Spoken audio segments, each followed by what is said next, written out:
The red numbers on the alarm clock blinked 6:47 a.m. when Nathan Coleman first sensed something was wrong.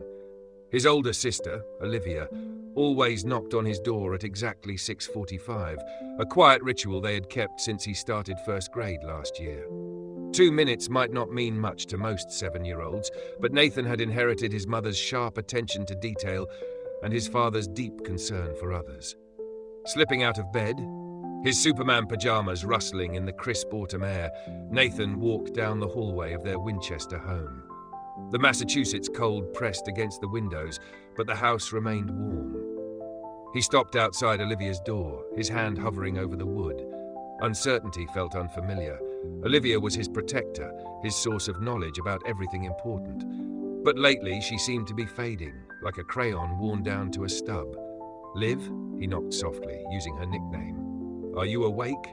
A faint shuffling sound came from inside, followed by a muffled, "Yeah, come in." Nathan pushed open the door and saw Olivia still in bed, covers pulled up to her chin despite the house's warmth. Her phone lay face down on the nightstand, its presence oddly noticeable. She had only gotten the phone 6 months ago as a reward for earning straight A's and showing responsibility. Nathan remembered how excited she had been, imagining all the pictures they would take together. "You didn't wake me up," he said, trying to keep the hurt out of his voice. Olivia sat up, her dark hair tangled around her face. In the grey morning light, dark circles under her eyes looked like smudged charcoal. "Sorry, I must have overslept." But her alarm clock showed 6:23, and Nathan frowned at the obvious lie. He had just learned to tell time last month and felt a small sense of pride in noticing the discrepancy. Still, he didn't say anything.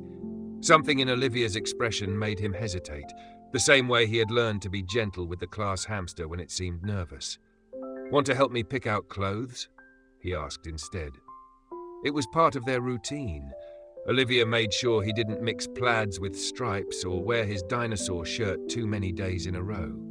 "You should start doing it yourself," Olivia replied, her voice heavier than usual. "You're getting bigger now." The words stung more than they should have.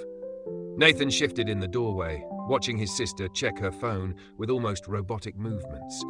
The blue light reflected in her eyes, making her look older than 13. "Mom made chicken noodle soup last night," he offered. "She said we could take some for lunch." This should have made Olivia happy. Chicken noodle soup was their favorite, something their mom, Diana, had perfected during her years as an ER nurse when she needed to make quick, filling meals. But Olivia only nodded, still staring at her phone. "I'm not really hungry," she murmured. "You can have mine." Nathan returned to his room, feeling unsettled. Their morning routine had changed in ways he couldn't quite explain. He carefully picked out his clothes. Khaki pants and a blue sweater Olivia had once said made his eyes look like the ocean. As he dressed, he listened to the familiar sounds of the house. His father's deep voice on a work call, his mother's hurried footsteps as she rushed to or from a shift, and the unusual silence from Olivia's room. At breakfast, Nathan watched Olivia push her cereal around in the bowl, creating patterns in the milk but never eating. Their mother hurried through the kitchen in scrubs, kissing their heads between gulps of coffee and reminders about homework. "Dad's picking you up today," Diana said as she grabbed her keys. "I've got a double shift, but there's lasagna in the fridge. Olivia, make sure Nathan does his homework before watching TV, okay?" Olivia nodded, but she didn't look up. Their father, James, entered next, adjusting his tie while checking his phone. "Big day at school," he said. "Meeting with the college counselor first thing. Liv, before you know it, you'll be in my office, planning your future."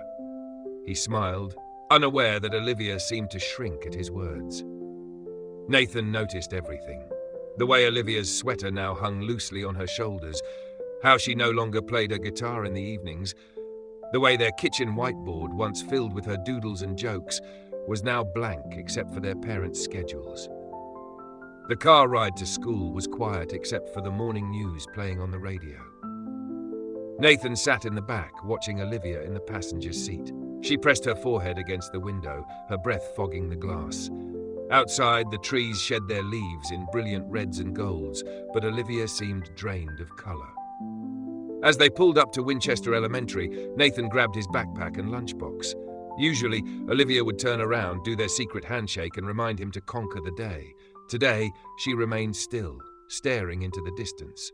"Bye, Liv," Nathan said softly, closing the car door. She didn't reply. Walking into school, Nathan felt a heavy sense of change pressing down on him. The hallway was full of energy, kids shouting, teachers guiding students, the squeak of shoes on the floor, but he moved through it all in a cloud of worry. During recess, he found the note. It was tucked inside Olivia's backpack, which she had left in the car. Curious, Nathan had opened it, thinking she had forgotten something important. But it wasn't homework or a permission slip. It was a crumpled piece of paper covered in shaky handwriting. "I can't do this anymore. I'm sorry." Nathan's heart pounded. He read the words again and again, feeling a deep chill inside. His hands trembled as he grabbed his teacher's phone and dialed 911. "This is Nathan Coleman," he said, his voice steady despite the fear tightening in his chest. "My sister needs help. Please hurry."